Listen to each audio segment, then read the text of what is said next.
Alors, on est venu ici pour assister au dévoilement ou au lancement de nouvelles bornes à recharge rapide du côté des Galeries d'Anjou. Alors, la compagnie Flow qui fabrique, qui distribue ces fameuses bornes. Là, je veux charger ma voiture. Je procède comment? Ça me prend une carte de membre? Est-ce que ça prend les cartes de crédit? Et ça me coûte combien?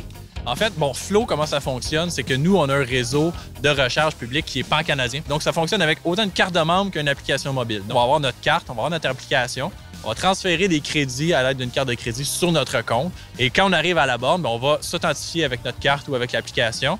Ça va venir débiter notre compte et la recharge va être facturée des fois par session, des fois à l'heure. Ça dépend des sites. Sur les recharges standards, donc le niveau 2, on parle de 1 à 1,25 $. Et pour les bornes de recharge rapide, ça va être 10 à 15 de l'heure. Évidemment, c'est plus cher parce qu'on reste moins longtemps. Au final, le coût d'une recharge complète va être à peu près similaire. L'entreprise Flow, vous faites la mise en marché de bornes de recharge. Oui, en fait, nous, notre objectif, c'est d'aider les conducteurs de la voiture électrique à se recharger à la maison, au travail et sur la route.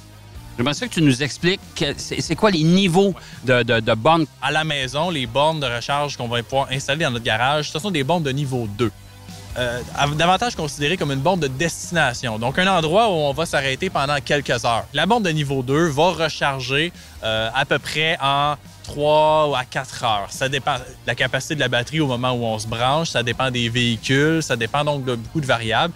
Donc, la borne de recharge rapide, maintenant, elle est un petit peu moins courante parce que c'est une infrastructure qui est plus complexe, qui est plus dispendieuse. Par contre, elle, c'est ce qu'on va appeler une borne de transit. Elle va être utile quand on va faire des longues distances.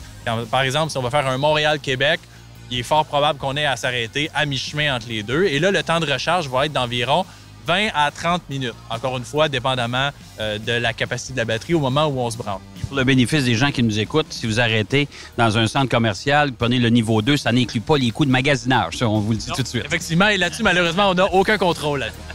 Hey, merci beaucoup, Simon. Ça m'éclaire énormément. Merci.